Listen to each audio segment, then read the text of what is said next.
body, feeling into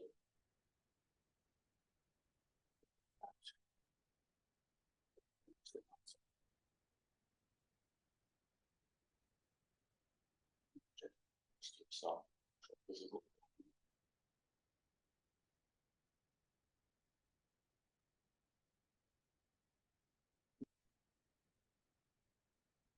Meet with yourself in the same spirit as you would with your best and dearest friend, someone you've known for years and years, all their joys and their histrionics, their trials, that sense of unconditional acceptance that you give them. You have to experience the body right now. Just breathe naturally.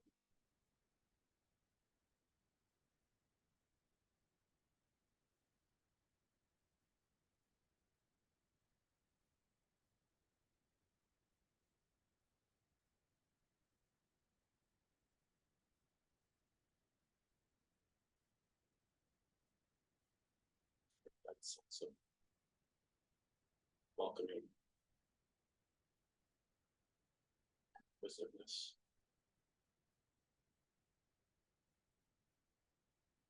Feeling of the body breathing.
notice yourself having wandered off.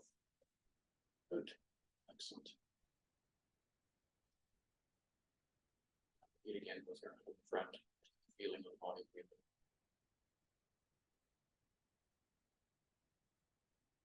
Finding each other again.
feel free to take a moment to sip some water or stretch or do whatever you need to do to feel comfortable in your own body.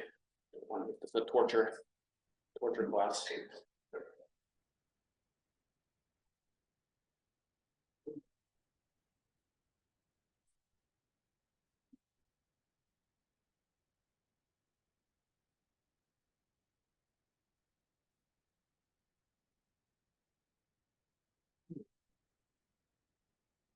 Oh, so just to briefly reintroduce myself, I'm Alden. I'm your able guide for this course, hopefully able guide for this course.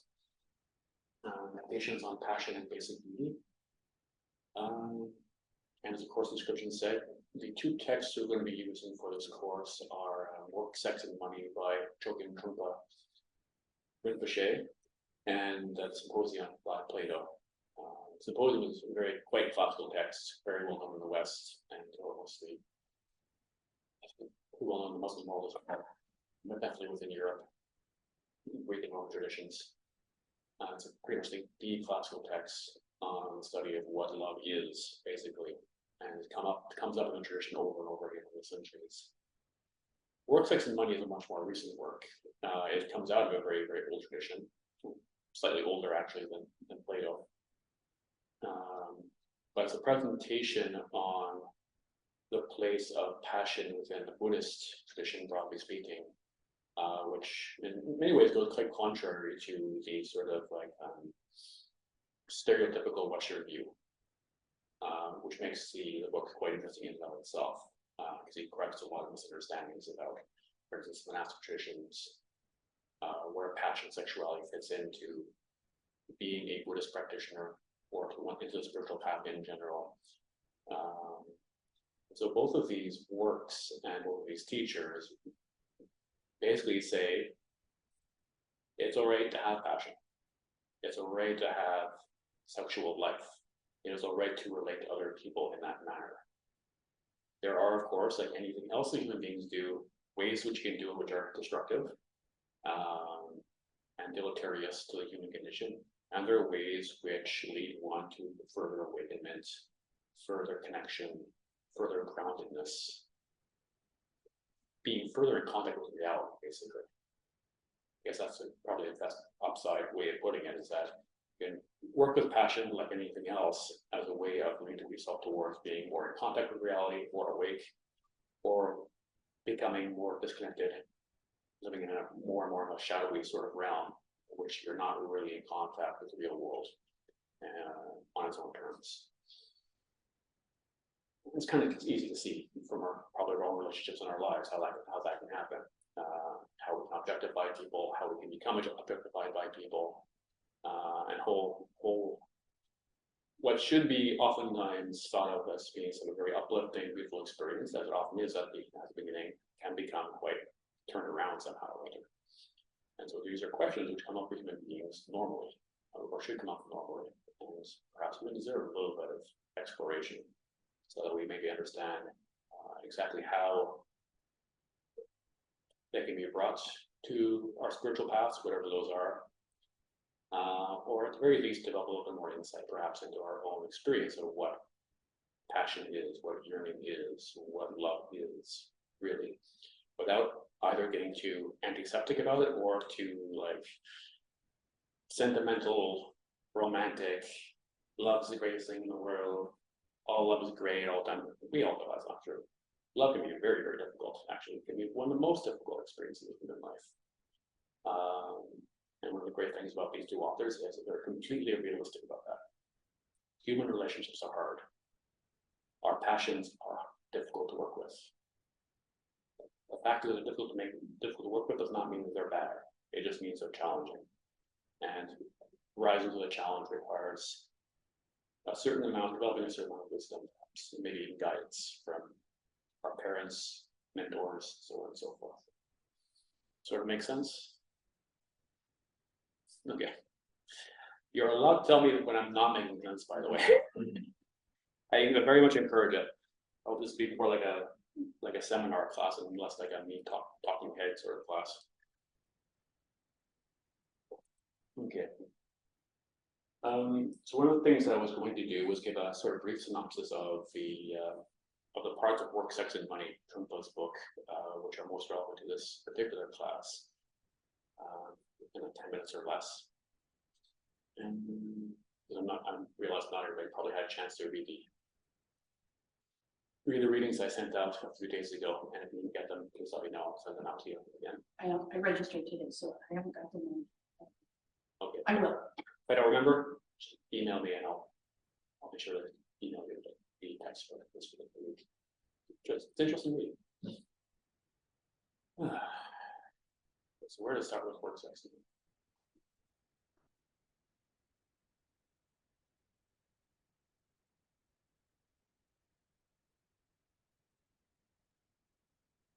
I think probably the best way to lay this out and just sort of like put it out on the table and leave it there as a sort of like a working hypothesis with which we can work either from our own experience or from the rest of this class without trying to dig into all the details of how Trungpa lays out his argumentation, as that would take a 12-week course in and of itself.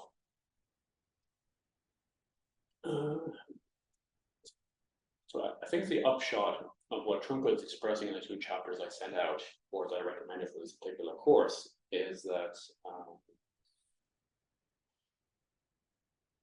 before primeval confusion arose, before we somehow got ourselves into this cycle in which we wrap ourselves in a cocoon of habitual thought patterns, habitual feelings, very concrete ideas about ourselves and everything else, before even what we normally call in philosophy the subject-object split between us and everything else happened,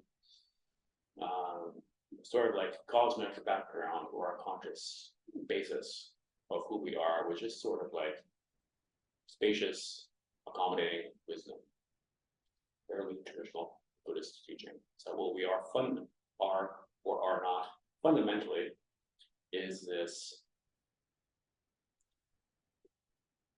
spaciousness, this fullness of possibility, which is full of energy, full of possibility, and has not taken any particular concrete form which it doesn't make at itself. Then something or other happened. Somehow this space began to close in upon itself. It began to say, I am me. Everything else is not me. And this is what's usually called in the Buddhist traditions as, I think, more basic confusion. This idea that there's this hard and fast split between me and everything else. There's this and there's that, as oftentimes it says in the books. There's I and there's other. And there's no connection between the two. I am me, you are you, we're 2 distinct subjects or objects. So that happened somewhere along the line. Somewhere in some beginning past, we split off from the rest of everything, from the sort of primeval space, and then we freaked out. So first confusion arose, and then a big freak out happened. Fear arose, and the fear arose quite naturally and logically, because having sort of gotten wrapped up in this like enclosed space, we then became obsessed with protecting this enclosed space, which we identify as us. I need to protect me against everything else. Very, very basic instinct. I am me, but somehow or other, everything else may be a threat to my existence. And so from there, all sort of habitual patterns spin up. Typically in Buddhist traditions, Shabbat tradition, we talk about kleshas, or confused emotions, or confused energies, really. It's like more basic than emotions, the way we think about emotions. And among the 6 basic ones which pop up as are sort of mechanisms for defending ourselves, sort of protecting our cocoons, protecting our sense of self, are usually listed, passion, aggression, ignorance in the sense of ignoring. Because ignoring the stuff you don't really know what to do with, don't know how it relates to you. So it's like that, whatever. fixed ideas, like very concrete fixed ideas, like this is a that, and that's a that, I have an idea about that, which is I'm gonna hang on to. And pride, is a sort of like stiff neck, sort of like sort of idea, which you use to defend yourself against being too challenged by the world. There's always one I always forget off there. Buddhist lists are given. Ignorance, pride. Passion, aggressive, and ignorance are the three most fundamental ones, the ones that you most usually work with. Yeah, pride and fixed ideas are the two other ones which come up very often. I oftentimes want to throw fear in there, but that's kind of more like Shambhalist than Buddhist. All to say is that we have these very basic confused energies which we then use to try to defend ourselves, or not even defend ourselves, to maintain ourselves. On a very, very basic level. We haven't even come up with a concept of things we don't like, we need to defend ourselves against, and everything else we need to drop in and make part of ourselves, make part of our look in the world. And then the 99.9% of the universe we don't care about because we can't relate it to us. Whether it be people in other countries, the planets, science we don't like, or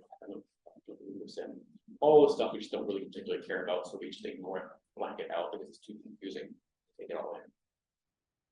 Because the phenomenal world is vast, and ego can't actually handle it. So that's all sort of like general Buddhist-y stuff. But I can then Trungpa looks us back to passion again, and he says something which oftentimes in the West we consider to be fairly surprising, which is he said, well, really in the Buddhist tradition, passion is not as necessarily bad or necessarily as not necessarily something that needs to be blocked out or suppressed in the way that Westerners typically think good Buddhists should do things, or good spiritual people should do things. And that's a customary habit which has arisen in us for a whole bunch of very complicated historical reasons. But it's certainly true that for a very, very long period of time, 2 centuries at least in the West, there's been this very conflicted relationship to passion, either in a simple sense or a more complicated sense of like sexual relationships or sexuality in general. And there is very oftentimes this sort of idealized understanding of passion as something to be overcome, or in Freudian terms of sublimation, the sublimation of the appetites, or the fundamental drives. So passion is like a bad thing, or at best some sort of like raw energy which needs to be directed towards more civilized matters. So that's the Western habit. That's the Western historical collective karma. Is that we have a bad relationship with passion and sexuality, just too cool. And so naturally, when Westerners became exposed to Buddhism, especially to Buddhist monasticism, they assumed that Buddhist monastics had the same thing going on as nice Victorian Europeans had going on. That their relationship to passion was basically the same. That it's something to be suppressed, it's something to be overcome, to be transcended, not something to be harnessed in any particular way. And as far as that goes, check the second chapter, maybe the first of this readings I sent out.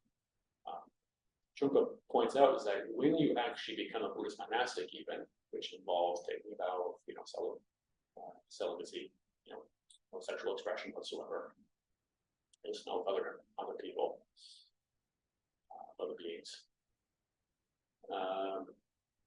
The point of that is not that, from the perspective of the teachings of the tradition, that passion is bad, nasty, needs to be suppressed, overcome, discarded, but rather that it needs to be related to in a way which brings out wisdom, which brings out understanding. And the way that monastics do that is by just like removing the expressivity, the expression of sexuality, expression of passion, or the normal sort of everyday expression of passion as sexuality. They just take that out of the equation, which forces you, more or less, you force yourself to actually rest with passion in and of itself. Which, for those of us, we're all here, the experienced meditators, and so we know part of what we do in meditation is we just rest with whatever actually is going on with ourselves, and not try to either beat it down or hold on to it, but rather just really see it for what it is, simply rest with it, accommodate it, not become dragged away by it, nor try to like throw it out the window, but rather just relate to it so that some sort of insight pops out, or some greater sense of relaxation pops out. Suppression never actually comes into the equation again. Buddhist practice, when it's been properly explained. And so when you're a monastic, basically you're just doing that all the time with your passion. And the best way to do that is actually just to not express your passion to other people. Just sit with it all the time. And as Trungpa puts it, after a certain length of time practicing in that sort of monastic milieu, whether for a lifetime or some years, few months, it's all good. You reach a certain sort of state of what's called passionlessness, but which should be understood not as like you've gotten rid of your passion, it's just that your habitual tendency to have like a moment of lust or a moment of horniness or a moment of attraction, you've just removed your habitual pattern of like immediately trying to express that or suppress it. Okay? So our habitual pattern is, of course, we see something we find attractive, says you want to reach out and gobble it up. It's a very like almost animal-like instinct that we've programmed into ourselves, that we treat the object of attraction as an object to be consumed. It's going to be like in a very, very obvious and gross way, gross in the sense of like obvious, heavy-handed, or it can be more subtle. Oftentimes the people we love is a bit more subtle. In fact, it's a little bit this, a little bit of that. We treat them a little bit like an object, even though we care about them. Kind of like a little bit dance with ourselves, or where our passion is a little bit confused, but has a bit of wisdom in it as well. So monastics deal with that whole complicated situation of knowing how to express your passion skillfully by just removing the expression of it altogether from their lives for a certain period of time. And just force themselves to sit with it, and stand with it, and rest with it for a long time, and meditate while being horny, while being lustful, while having had moments of attraction to another monastic in the monastery. All that stuff goes on, but you commit yourself to just sitting with it, sitting with it, until the passion becomes liberated. Not in the sense that it disappears, but in the sense that its fullness actually finally expands, relaxes. It becomes not that I'm going to gobble you up sort of expressivity anymore. It becomes more like I relate to you as something, as a being worthy of respect, admiration, appreciation. So the state of passionlessness, as Trungpa uses that word, is about reaching that state where you can actually appreciate things on their own terms without wanting to reach out and pluck the grape and put it in your mouth and eat it and consume it. And that goes as much for material objects, or ideas, or philosophy as it does for human beings. But of course, when we start doing it with human beings, things are a lot more complicated. Sensible so far, or like a vaguely good explanation we're going for?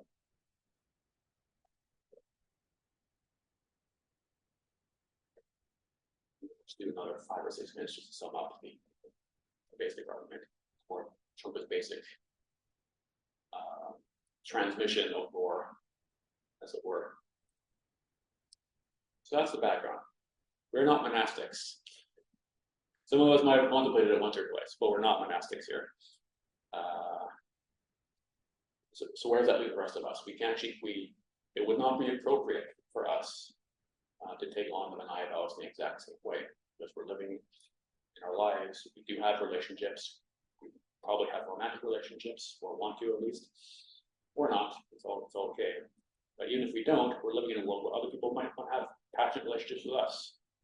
Right? All these things happen. And so it's not appropriate for us, or particularly practical for us, to try to take on monastic ways of doing things as part of our practice. You are householders or warriors in the world, is the Shambhala tradition. And so we need to do something else if we're going to develop insight into our passion and liberate it to some extent.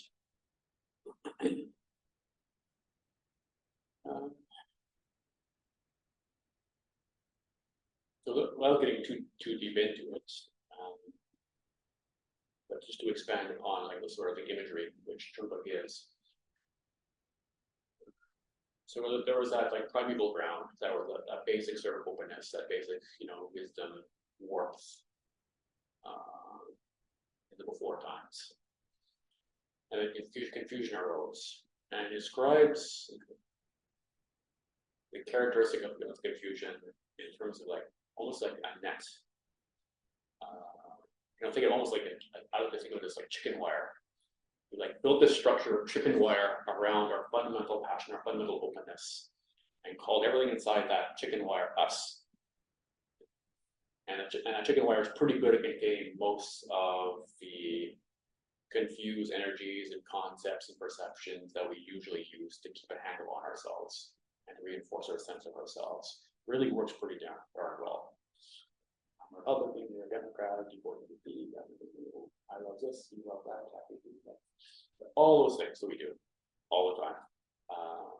The sheer energy we put into it, for some time.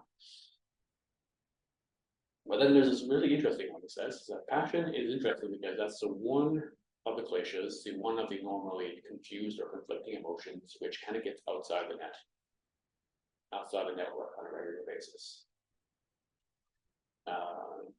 So yeah, hatred and ignorance, really nice, self-contained, reinforcing, pride, yeah, jealousy, yeah, we use those really, really effectively, but somehow passion has a tendency to like escape us. It tends to pull us outside of ourselves.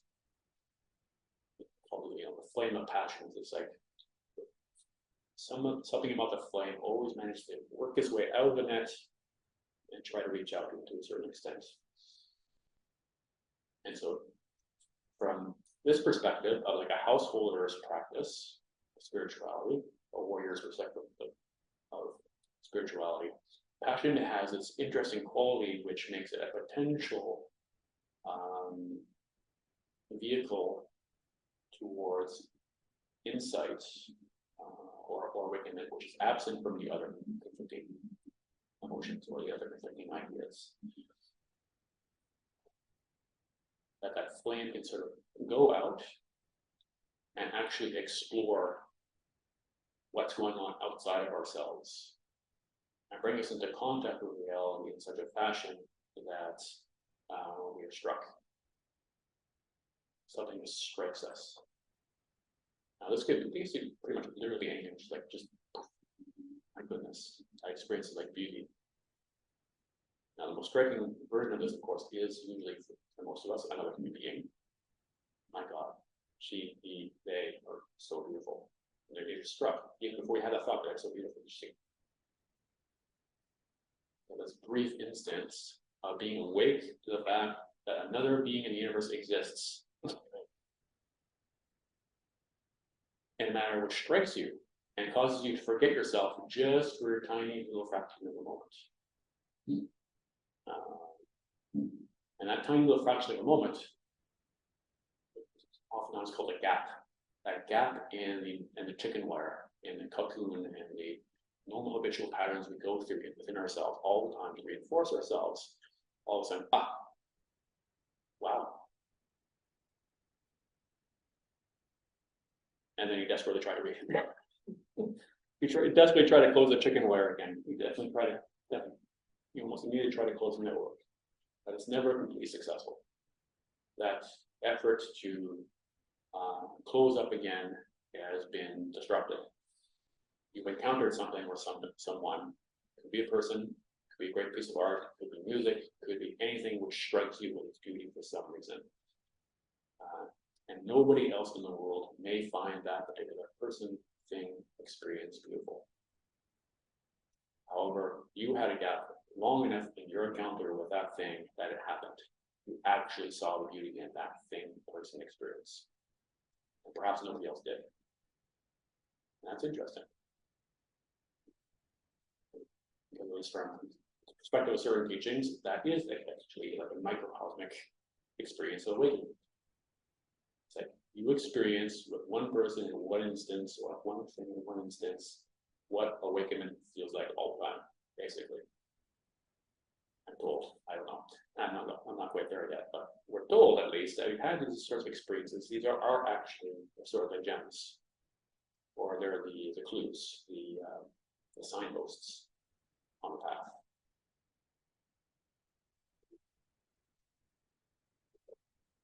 And so, from the perspective of like a warrior's or householder's practice, these experiences of gap are what we try to work with on meditation cushion, or during walking meditation or any other form of meditation.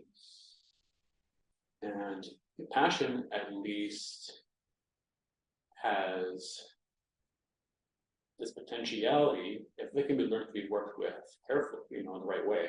I say carefully, but in the right way, really. It has the capacity to drive our journeys forward in a way which is like sitting on your butt and observing your breath doesn't necessarily do for you, right? Because there is this way in which we can just use our sitting meditation, our mindfulness meditation in a fashion which just becomes about like developing really, really good concentration and becoming really, really, really insular, right? So one thing about our practices is that we need to be very, very aware of the fact that our egos, our influence can appropriate our spiritual practices to its own ends very, very easily. My meditation instructor usually talks about like spectral happy place meditation, and that's what most people try to do most of the time, where they just try to sit down and meditate and just have a happy experience, and then go about their lives and yell at the cashier like they usually do when they're checking out the bridge at, or whatever your favorite cafe happens to be. So mindfulness practice is great.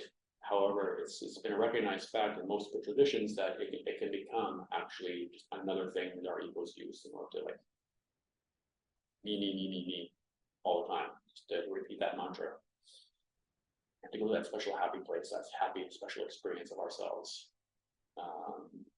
and not really relate to reality outside of ourselves very, very well. But then moments of passion happen. Moments of beauty happen, and we're pulled out of ourselves for a moment or two. And so a good chunk of Buddhist practices are about relating with passion in some way, shape, or form, either in the form of what's usually called Maitri practice, or Tonglen practice, various compassion practices, all also involve working with this fundamental experience of love and learning to relate with it in a way which is less limiting of our experience, less limiting of ourselves, and definitely less limiting of others. That's another pause, I think. So, how does that sound so far? Yeah. Reasonable summary? Feel free to argue about it in discussion if you think I'm missing something important.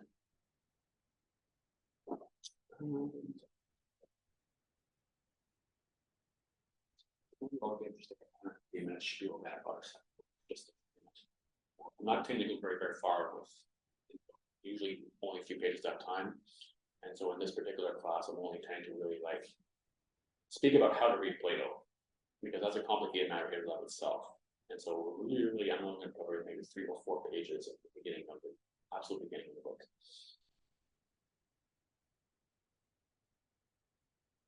Plato. So he was a philosopher. He was Greek. He grew up in the 4th and 5th centuries BC in the city of Athens back in the day. He was a close student and like a very good friend of another famous philosopher by the name of Socrates, who was most noted for being incredibly obnoxious, according to almost all of his contemporaries. Socrates asked a lot of questions which made a lot of people uncomfortable in a manner which tended to make them also feel foolish. Socrates was not one of those type of people. Socrates is the archetype of that kind of person, the person who knows to ask exactly the question which is completely going to explode your mind and make you realize you do not know what the hell you're doing or why you're doing it. And if you read a lot of the surviving works of people who knew Socrates, usually Plato or someone, a lot of the dialogues are usually what called universities as aporetic dialogues. That is to say, dialogues in which Socrates just talks to somebody, has a conversation, and in the end of the episode, they don't know whether they're coming or going anymore. But most of these dialogues are really interesting because usually Socrates has this sort of like timely intervention with somebody just before they're going to do something which is a little bit questionable, not crazy or dangerous. So Socrates gained a reputation for many things. Being obnoxious in that way was one of them. For astounding bravery on the battlefield as well. He was a notable war hero. For being ugly by conventional Athenian standards as well. You'll see many characters in the dialogue make a point of telling you, the audience, how ugly Socrates is. He was not a traditionally handsome fellow. And yet somehow or other, you had all these like people, usually younger men and some women as well, hanging around with him, just like following him around, like, listening to every word he said. It's like several of them maybe over the course of the symposium.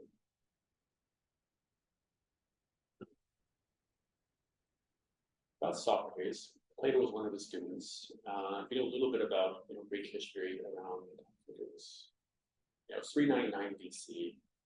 After Athens loses a very, very, very long war in the city of Sparta, the Athenian Empire, Spartan Empire fought for about 30 years straight. Athens eventually loses. The Athenian Assembly, the Democratic Assembly, goes for scapegoats. Among those, they find a Socrates, and Socrates is put on trial, found guilty on various charges of impiety and not worshiping the right gods, and a whole bunch of other things. And is eventually sentenced to death. And this was, by all accounts, extremely traumatizing and shocking for Plato, who grew up in a nice aristocratic household. This guy in a fairly wealthy-to-do family, very well educated, studied at Socrates' side for some number of years, as did his brothers. And this what is supposed to be the greatest city in the world, the most democratic, the most just city in the world, the city of Athens, educated out the wazoo, commits the unthinkable by, as he puts it, puts to death unjustly the most just man the city had ever known. The one man who actually did not commit vile acts of corruption during the oligarchic regime that which preceded the fall of the city. The one man who refused to commit crimes in order to support the regime, warrior hero, good friend, yada yada yada. So Plato spent most of his rest of his life actually writing dialogues, sort of expounding upon the experience of this man called Socrates. It's not even particularly writing about Socrates in the way a journalist would. It's actually just grappling with the experience of this human being who is completely, utterly odd, not placeable, aptopos, as put in Greek, unplaceable. Can't pigeonhole him anywhere. Never quite knew where he was going to take you or where he was going to dump you, intellectually or spiritually speaking. That's basic background, but you can get most of that on Wikipedia. Well, what use is that in this class? So in this class, we're going over one particular dialogue, which is the Symposium, which is very short, but it's actually one of the densest in some ways texts, but also most readable texts in Plato's corpus. Anybody can read this text. Many, many millions of people have read this text. However, not many people necessarily read it well. Many academics actually read it very, very badly because of the peculiarities of modern academic training, which make this very, very literal in how we read texts, or very, very structural in how we read texts. People with no philosophical training oftentimes have a much better time with Symposium because they have that deep intuitive grasp of what's going on. All the scenes, all the characters, what's said, what's not said, kind of like sparks a little bit. I say, oh, I get that. I've had that experience. And it says something to them immediate, which is what I argue Plato was going for. He's actually trying to get you to recollect certain experiences about yourself, your longing, your love, and so on and so forth, which resonate, and which thus inspire you to go a little bit deeper and investigate those experiences. And so this text, I've argued and others argued, is really a meditative text. By going through this text, you are actually engaging in meditative exercise. And the object of contemplation, of meditative exercise, is actually examining passion. What is it? What is passion? And we actually define what this experience actually is for us. And because it's so hard to define, and define it mathematically, barely can define it logically in any kind of way which makes any sense of the experience. But what Plato does is he provides imagery, mythos, stories and narrative, color, vibrant interactions, all of which somehow demonstrates something about the experience which we can climb on to. Same as we, Shakespeare, right? Shakespeare doesn't give like the philosophy of Shakespeare in my treatise. Shakespeare writes a bunch of plays. The characters have a life of their own. The writer has some overarching thing he's trying to get across, but he's using the characters and they're using him to get that thing across in ways which would be completely impossible in like a standard philosophical treatise.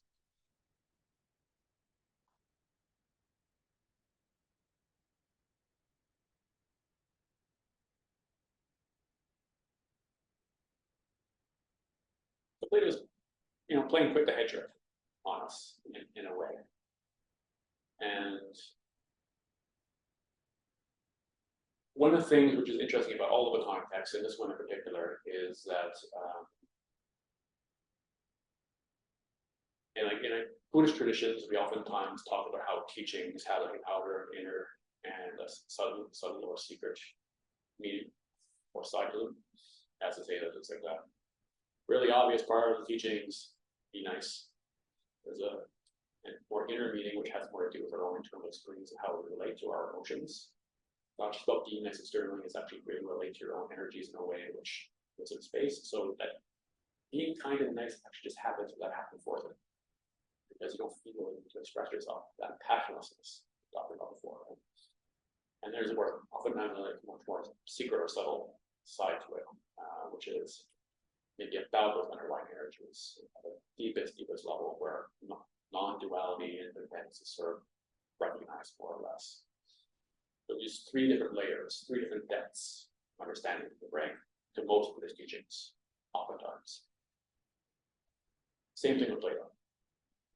Basically, there's the outer layer, all these colorful characters on the stage, dancing around, trying to get up next to each other, expressing their passion, expressing their confusion in various ways, getting drunk, really drunk, having all their conflicts and like subtle takes at each other. It's weird, it's kind of charming in its way. It's like watching any sort of melodrama. Coronation Street. Wow, I'll just date myself.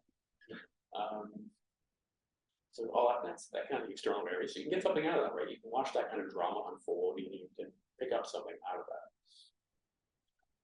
And you can take the characters, there should be characters, basically, that you would in any other drama. On a slightly deeper level,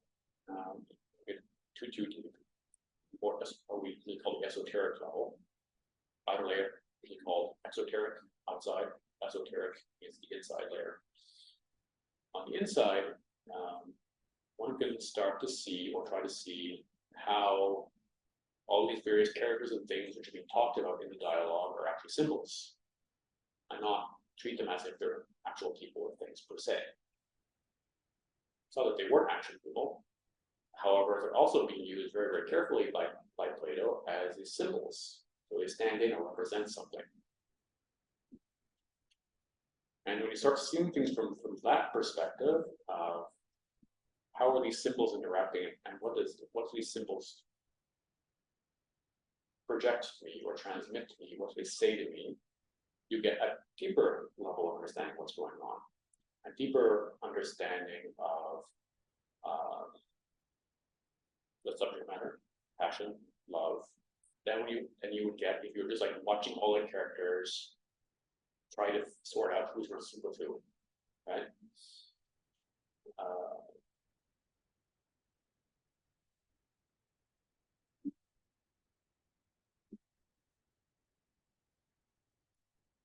So how do you get to the esoteric meaning of the text? That's the basic practical question. Is like, without having to go back to university for a few years and specialize in like symbolic logic or whatever, how do you get to like the underlying meaning of Plato, the esoteric story that he's trying to tell you?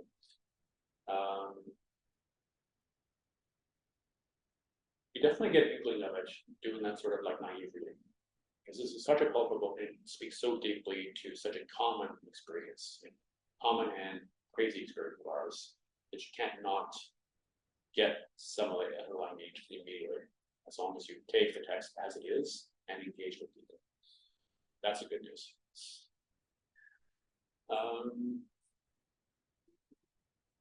Another way in which to start getting a wedge into that esoteric meaning of the text, a deeper meaning, is the same with Plato as it would be with the Buddha, which is to say, to really investigate the meaning of words. Which sounds stupid, right?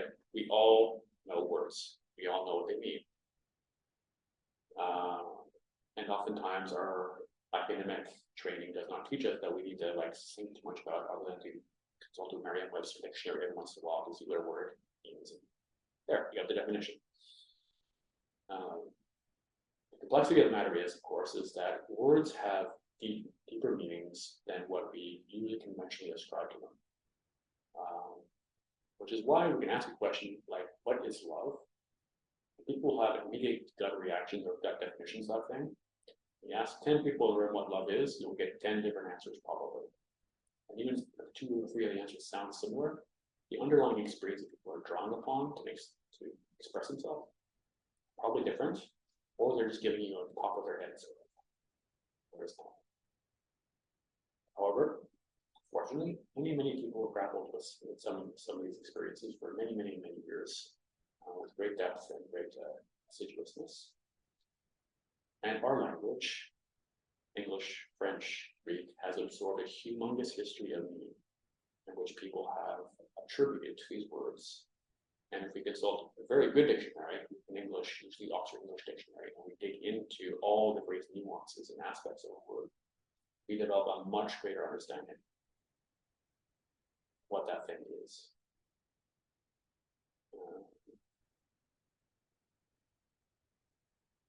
Well, it's good to say. How does that apply here? Well, interestingly enough, all the characters in this dialogue have names.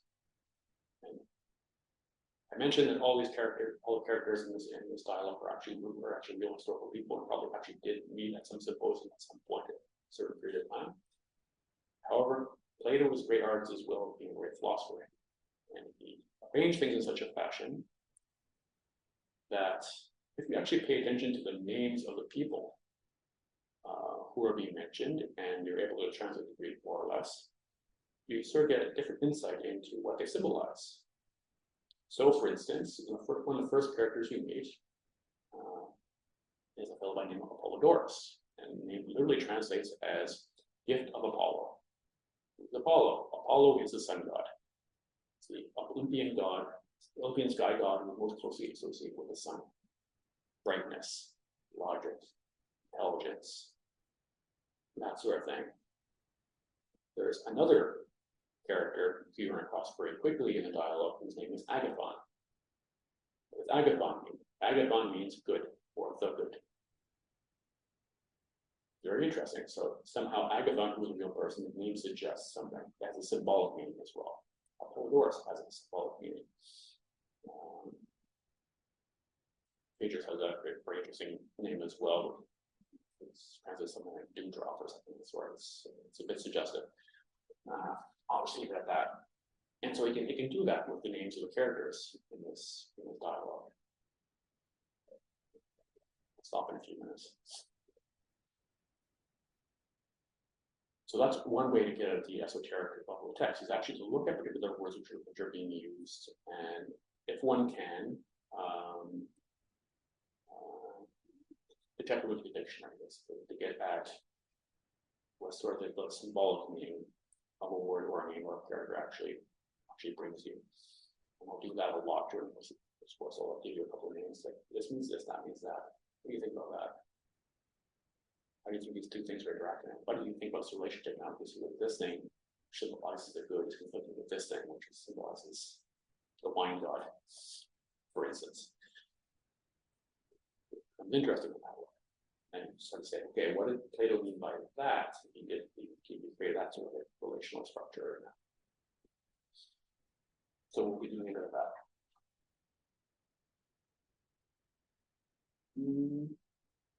The other thing I wanted to mention is that this entire dialogue is structured as a recollection of recollection at a certain point. Because it gets very, very deep. And the Greek word for recollection is anamnesis, which oftentimes, probably in this translation as well, oftentimes gets translated as contemplation, or sometimes as memory. It's interesting because anamnesis is actually one of the ancient Greek words which we use for what we call contemplation or meditation, right? And so the entire dialogue is actually very consciously constructed as anamnesis of anamnesis, so a recollection of recollection. How does that compare with the Buddhist tradition? If that's one of our themes for this course. How do we compare and contrast between traditions? Well, what is usually translated or mistranslated as mindfulness in the West, I forget how it's translated these days in French. The actual word is smriti in Sanskrit, or sati in Pali, depending on which tradition you come from. And the literal translation of that word into English is not mindfulness, it's recollection. Yeah. So what we are meant to be doing, according to the Buddha and all those, all those disciples or all those students, when we are sitting down and watching our breath, is that not what we're not trying to do something, actually. Just oftentimes say this to Western students here. You're actually not supposed to be trying to do something when you're in your sitting practice. What are you supposed to be doing? Sleepy, sati. You're supposed to be recollecting. Just recollecting, just coming back. Just coming back, that's all you're doing. So that's the act of recollection. The mindfulness of breath meditation, anupanasati, or anupranasriti in Sanskrit. It literally means just recollecting the fact that you're breathing. Using that as your anchor. Just recall yourself, just come back, come back, come back. You've gone off someplace. It's okay, just come back. Recall what you're doing. Almost all meditations are classified as recollections. So you're not supposed to, you don't have to do anything special. You don't have to do anything which sends you to a special happy place. All you actually need to do to start working towards it in your ways, being compassionate, and so on and so forth. So you just need to keep on recalling yourself, letting those gaps arise, letting insight come through, letting reality come through, just like bringing yourself back, letting your habitual patterns wear themselves out on their own. You don't need to do anything to them. You stop giving them energy, they just like an old car.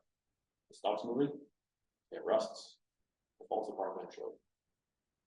Recollection. That's interesting. I found it very interesting when I noticed that translation parallel between Plato and Buddha. The basic practice is somehow recollection. So start looking at this dialogue as that, as a recollection of recollection. We are reading somebody's recollection of recollection. Apollodorus is already recalling recollection. Plato is recollecting recollection of recollection, and we are being provoked or invited to recall by going through the text a similar process of recollecting something about ourselves, something about our basic natures. Maybe it work, maybe it won't, maybe it'll be like that, maybe it won't be, but the text is still there. Right? And the text can be engaging over and over again. And something new comes out every time for me every time I read this text. I've been reading this stupid little text of like less than 60 pages, I think, is actually the actual text for like over 15 years, and I'm still like sometimes surprised by it because there's so many different widgets in there which get into that chicken wire and potentially liberate a little bit more insight. But spoiler alert, Plato, like Trungpa, very aware of the dangerous side. Of the dangerous side of compassion. We all do. We're all adults. We all know how bad things can go wrong. And so that's also part of the dialogue. It's not explicit, but there's a recognition that I don't know, I should say, like bringing a horse to water, but you can't make it drink, right? You can teach somebody to try to engage in basic beauty and appreciation, but that person may just, for one reason or another, turn back around, having an experience and become a little bit wild. That's wild. And one has to be able to recognize that, recognize the dangers. So in some ways, you can actually say this is just as much a warning to teachers as it is an invitation to students, this text. That it's not like an Apple iPhone where you just click on this, click on that, click on that, and get the results you want. No, actually, human beings are complicated, and you need to be practical and have wisdom about who you take under your wing, how you work with your passion, how you work with other people's passion, because you can't control other people's passion very, very well. And so all these are part of the human condition, which actually have to be examined with some amount of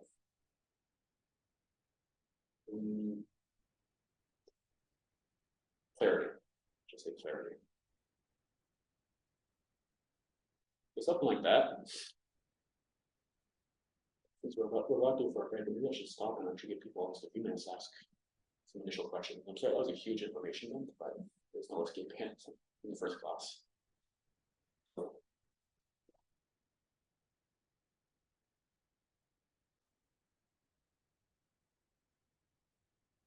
There's two things that have come to my mind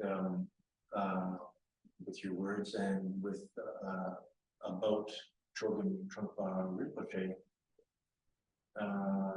and his connection with passion and what I understand about what took place in his life in the United States and the number of relationships that I understand that he had with women and I think all women and students and all that. It just brings that question right in front of him. So if he's writing this and how he, if he, maybe no one knows, might square what he's saying in this chapter with his own life. And what's the connection, and is there something useful to learn, since this is his lineage that we're following? And then the other thing, with Plato, I have some questions, just read the first few pages, but it would be helpful to have some kind of a socio-cultural type of context for things, because I found it difficult to understand a boyfriend is better than a lover, or a lover is better than a boyfriend. And then what's this thing about attracted to boys? Like, these are cultural things that I just like to hear from a classicist like you, how to interpret this, how to understand. Yeah, no, definitely good questions. Take it in the reverse order because the historical thing is a little easier to answer off the top of my head.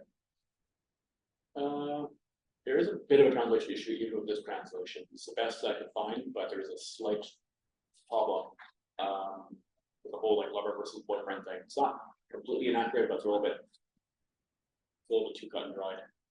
So the better translation overall for the words that are being translated here in that fashion would be lover and beloved.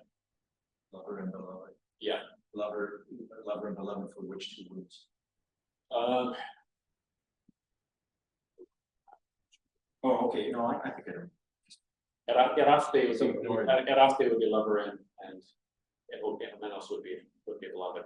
So the active, the pursuer and the pursued. So the pursuer would be the lover, the pursued, so to speak, would be the beloved. Right. Regardless of sex. Regardless of sex or gender. Right. And there is a distinction between sex and gender in the Greek. With it comes to in text. Well, that's right. There is a distinction between sex and gender in the Greek, which doesn't always come through the translation, but it is there. I see. Okay. Yeah. And then, sorry, one more thing about boys. Regardless of who cares, boys or girls, they are children. No, so that's one of the unfortunate parts of the translation is we are talking about like post-pubescent. We're still talking about adolescence. So adolescence after what age happens. Post-pubescent. Yeah, we're talking about people who've hit puberty and beyond, and so the actual, but it's more than just the age bracket of what we call adolescence. It would actually be like young adulthood as well.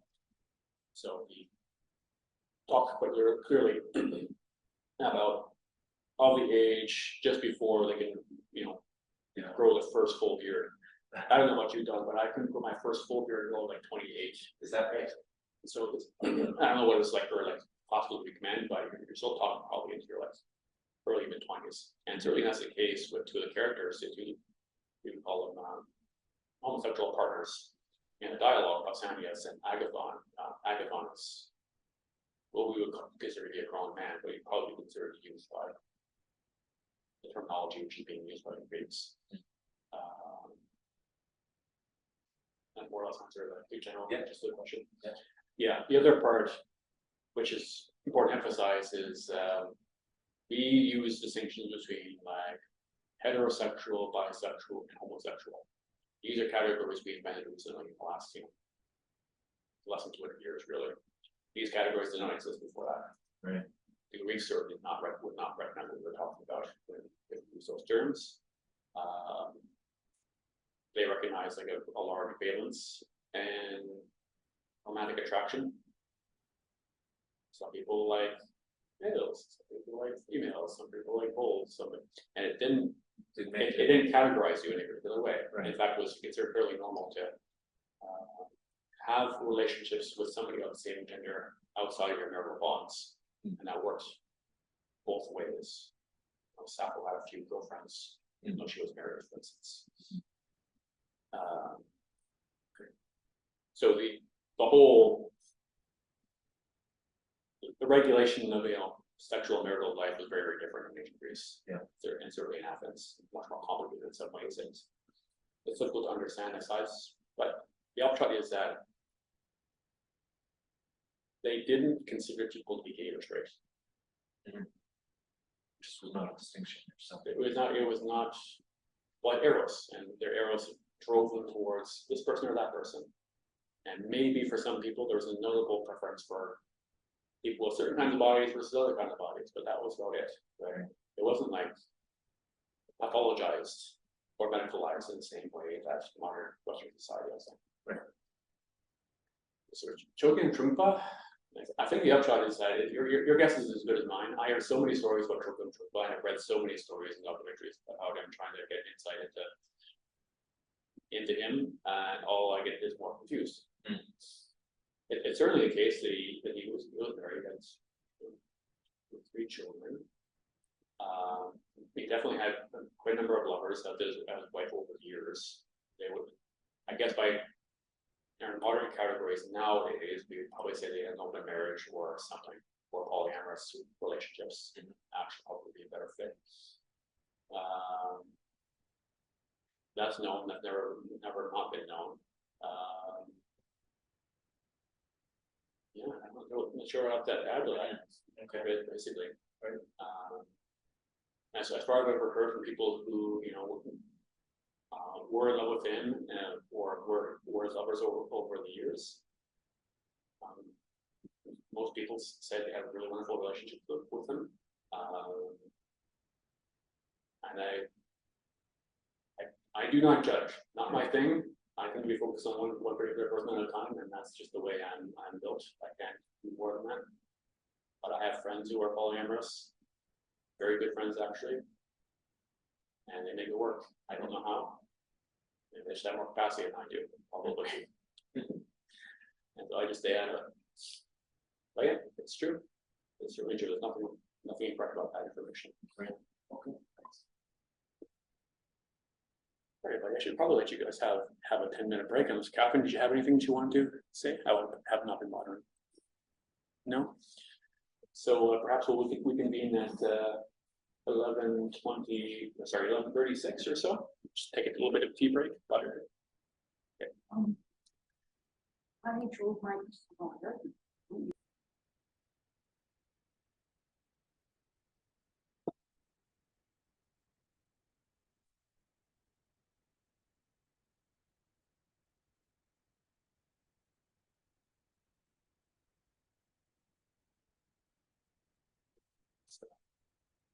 Lock yourself. Seat. Breath.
Out.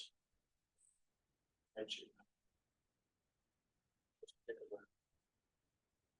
Edge. The out breath.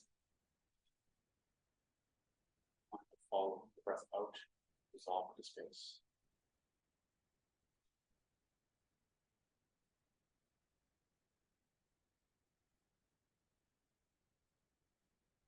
Bringing in particular attention to the in-breath.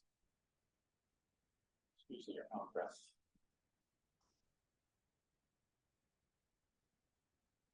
Anchor.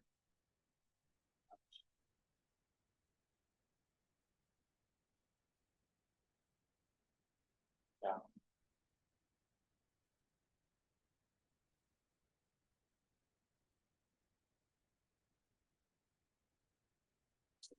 Space.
think that sense of friendliness towards yourself, your experience. So all the outputs.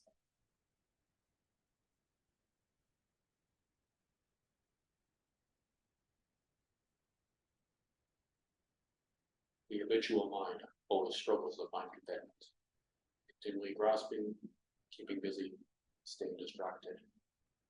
You will not find contentment in struggle. Instead of searching somewhere else, you can appreciate things as they are.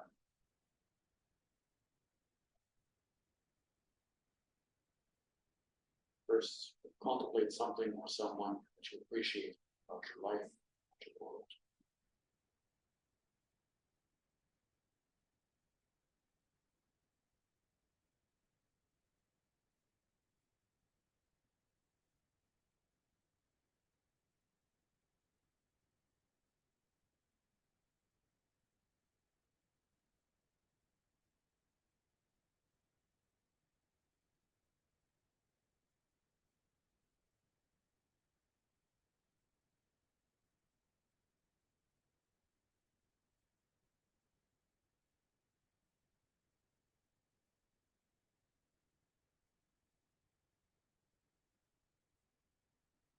Next, contemplate your opportunity to extend mindfulness, gentleness to your body, your mind, and life today.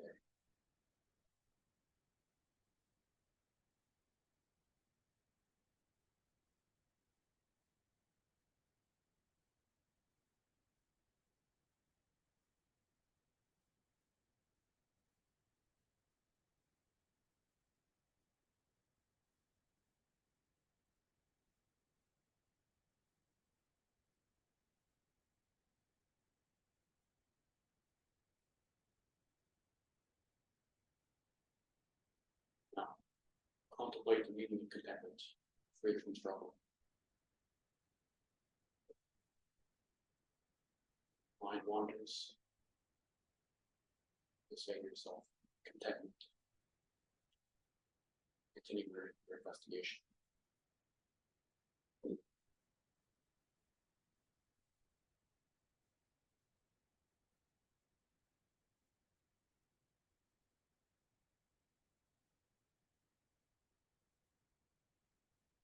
A certain feeling or experience arises, you let the words go, and rest in that experience. Mind, body. Relax in that state of contentment.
contentment is a sense of simplicity, genuineness, and inquisitiveness. Go forward into your day with mindfulness and appreciation of the world. Realize the magic of each moment.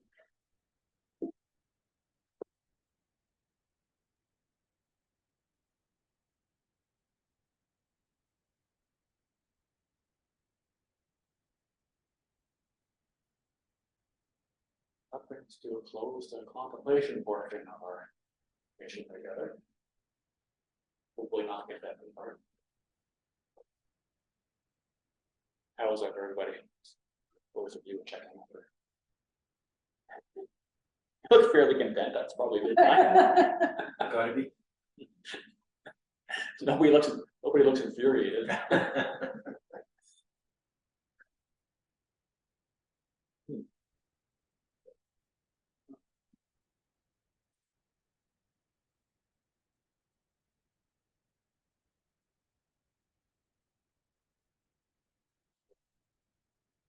What pops to mind for people about a particular practice or about what we're talking about today, or the texts themselves? Sparks curiosity for anybody, or any other experience really. Thoughts? I can yammer, but I like other people's voices more than I like my own. Well, I guess the metaphor that I've worked with for a long time is meditation. Is that by following the breath, I'm actually creating a vacuum in my brain, and that it, of course, is going to pull thoughts. So before it used to be, well, I'll make the brain calm and the thoughts stay out, and then I'm like, how can I stay out and creating a vacuum? Going to pull them in. Maybe that's even function. To pull all these things in, and then you go, oh, look, this came in now. All right, cool. So I guess the idea of recollection is also like riffing a little bit about collection, kind of collecting parts of yourself that kind of come into this vacuum. Then go, oh, there's this part, but I'm not that attached to you. I'm going to let you go. So kind of collecting. I guess that's put those two together.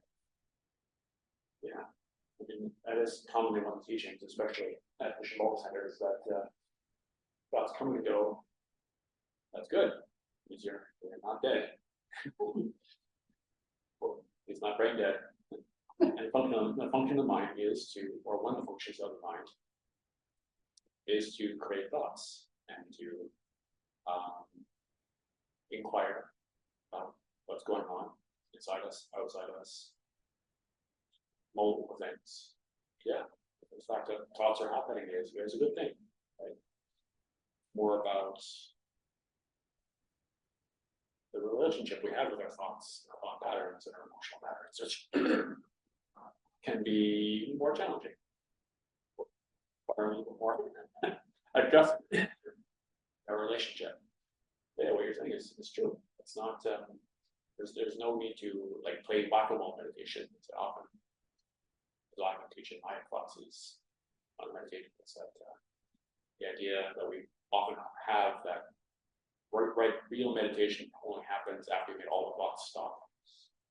I mean, that is something that happens sometimes. Somebody's been meditating myself for like probably 15 years now. It doesn't happen that often. However, what has happened gradually is that my relationship to what's going on in the churn of my own mind, body, has become a little bit more relaxed, a little bit less tight. There's a little bit more space between the thought and the mind. Because usually we're following it with such speed and so closely that we can't distinguish between the thought, the emotion, the story, and our mind. We become the story, we become the thought, we become the obsession. Yeah. That shift is really important. It's actually one thing that's really going on.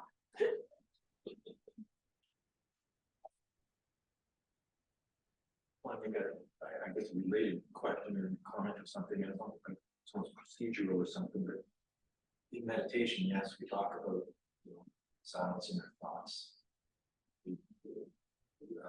The original is just whenever you're thinking, just say thinking and keep on breathing. So there's that. I mean, that's a simple enough description of meditation, the normal everyday practice of meditation. But then, so with contemplations, or say with contentment, like whenever there's an instruction to say, contemplate contentment, contemplate this, contemplate that, the very nature of contemplation requires thought. Words. So if there's no issue, is there? Or like I always kind of get puzzled with that. I say, well, if I contemplate this, that means thinking about it, but I'm meditating, so I shouldn't be thinking. I'm just wondering, you're raising this. This is a question I've had for a couple of years now. We can address that. Yeah. It's like contemplating on things. It's like looking at things without interpretation. Without Interpretation. interpretation. Yeah, without judgments. So, because I'm working towards that, it's hard. That's what's Without under, interpretation. yeah, with no, it's like I'm looking at the ball. I don't try to think about it, how it was made, how it's made, or things like that. It's just looking at things with no interpretation, with no trying to not involve mind, comme le cerveau. Right. Yeah. Right. I have another problem. I think it's to be like disconnected and in at the same time. Like disconnected as a consciousness to look at things, at me as a person, and at the same time to be at the same time disconnected and in. So I don't think it. I think it's possible, but maybe it's a lot of work. For example, if I am in a situation, in a meeting, for example, I can be in the meeting, listening to everything. So, and at the same time, seeing the meeting. So, to be more. The word in English wisdom, to have more wisdom, and to manage better emotions and things like that. Mm-hmm. Yeah, I mean, we usually have a sense of watcher, right? And it's in this book, it probably is. There's often Trungpa talks about this experience of the watcher. Like we're so oftentimes like watching ourselves do the thing we're doing for some reason, as if that's helpful for the situation that we're constantly watching ourselves do something, and then we start watching ourselves do something. It becomes a little bit more neurotic. We can start thinking about the fact that we're watch ourselves do something, and we just, somehow we're spitting up. And yeah, I mean, a lot of what we're calling it shamatha practices is a lot about just like letting that relax, oftentimes, to peel back as many layers of that, like interpretation, or watching. Remove as many mirrors from that house of mirrors as possible, so that you can actually just be doing the thing that we're doing a little bit more easily. I mean, people often, especially in the arts and athletics, oftentimes talk about being in the zone when they're whether it's skiing or painting or writing or something else of the sort. They just get to a place, either by skill or happenstance, where they just feel like they're just the vehicles for the activity, right? The muse possesses me and I write my poem, or I perform on stage, I'm possessed by the character, something like that. Or I'm just like really there when I'm basically or skiing or whatever. we have that experience like oftentimes, just like gardening or cooking or something else, sort of, where that sense of watcher just sort of falls away. So it's not quite that we need to like work on getting rid of the watcher per se, because once again, that just, we end up watching ourselves fight with the watcher, which is There's also this thing when you meditate that, so my introduction to meditation was follow the breath, and I gather Shambhala tradition isn't the same, but to follow the breath, and when you breathe out, say out, breathe in, say in, and if you find yourself drifting, it's a cloud, notice the cloud, come back, say in, out. So then I would get to be, but to be a watcher, to recollect, you have to watch that you took off.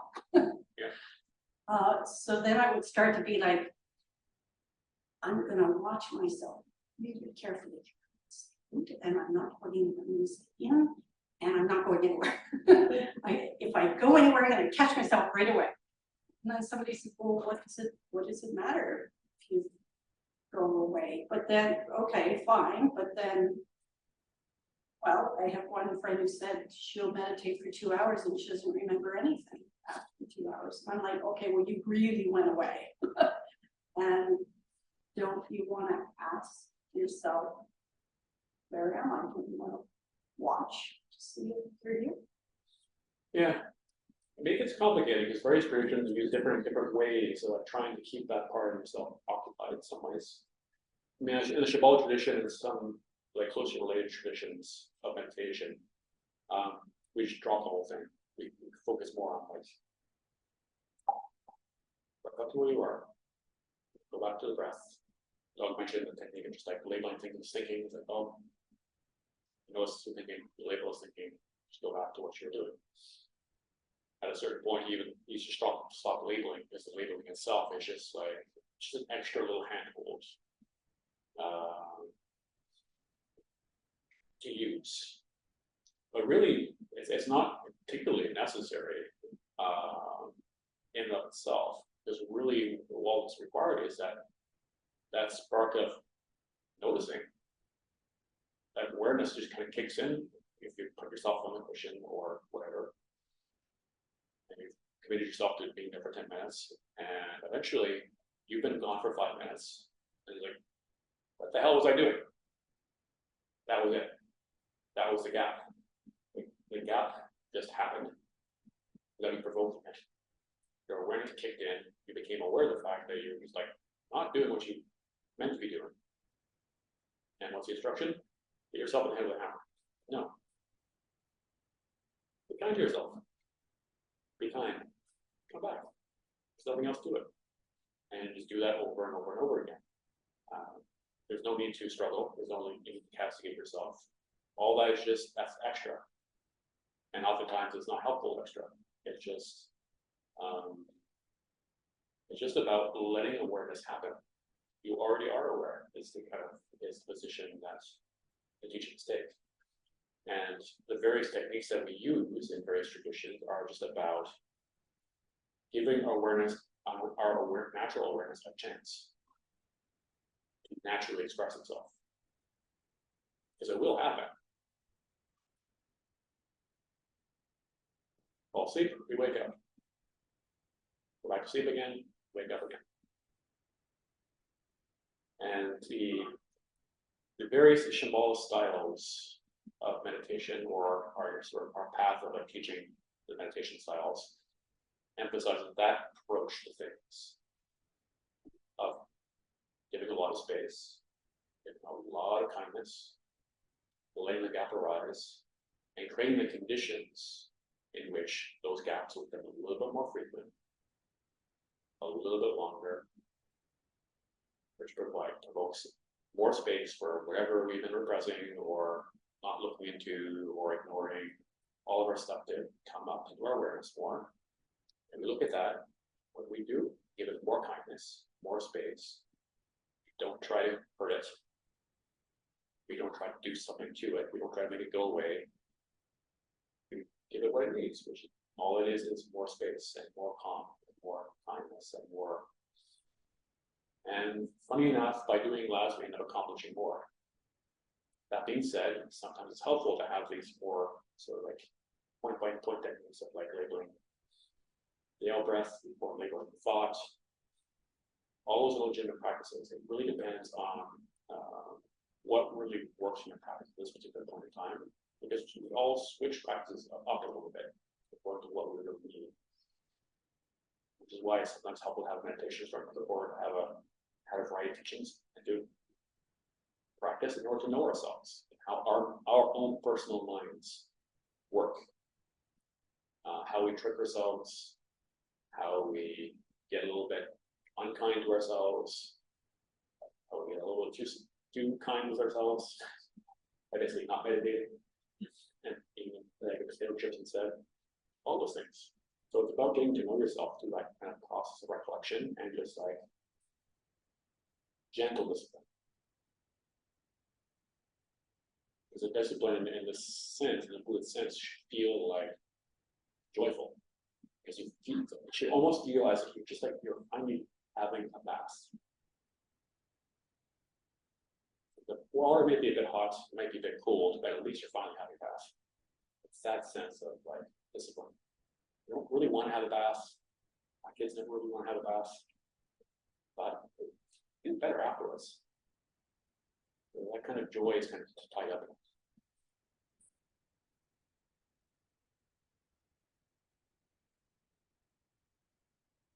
Catherine, did you have anything? I haven't been monitoring the screen that well.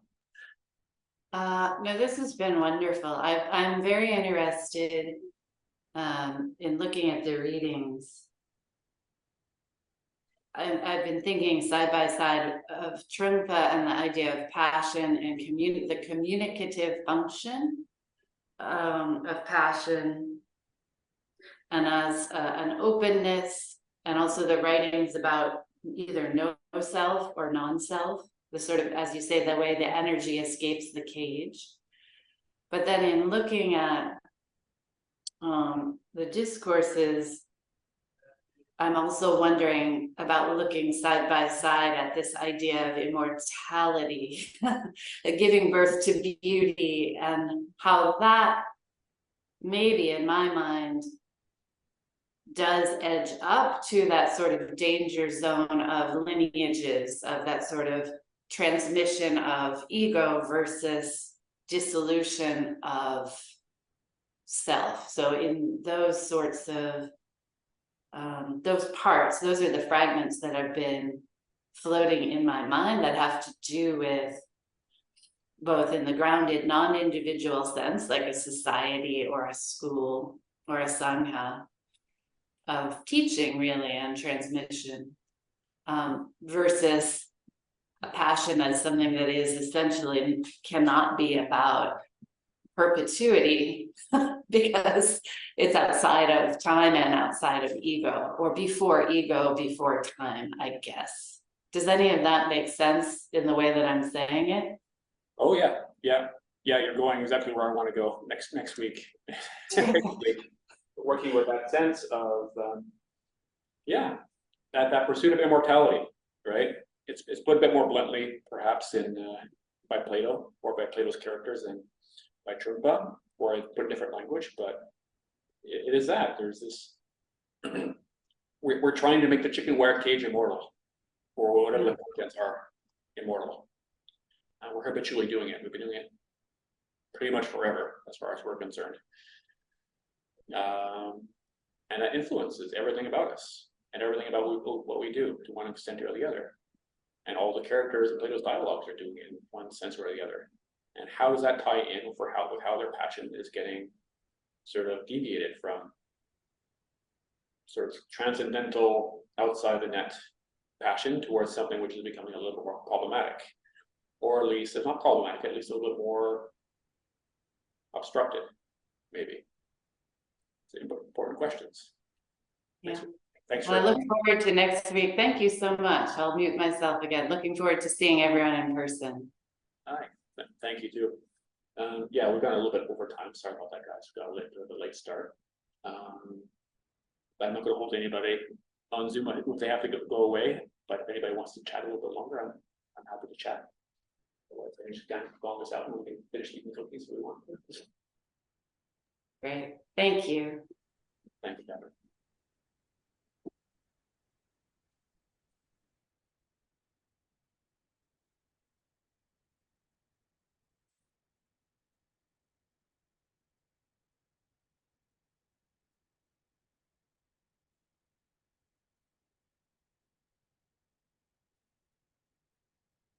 All about.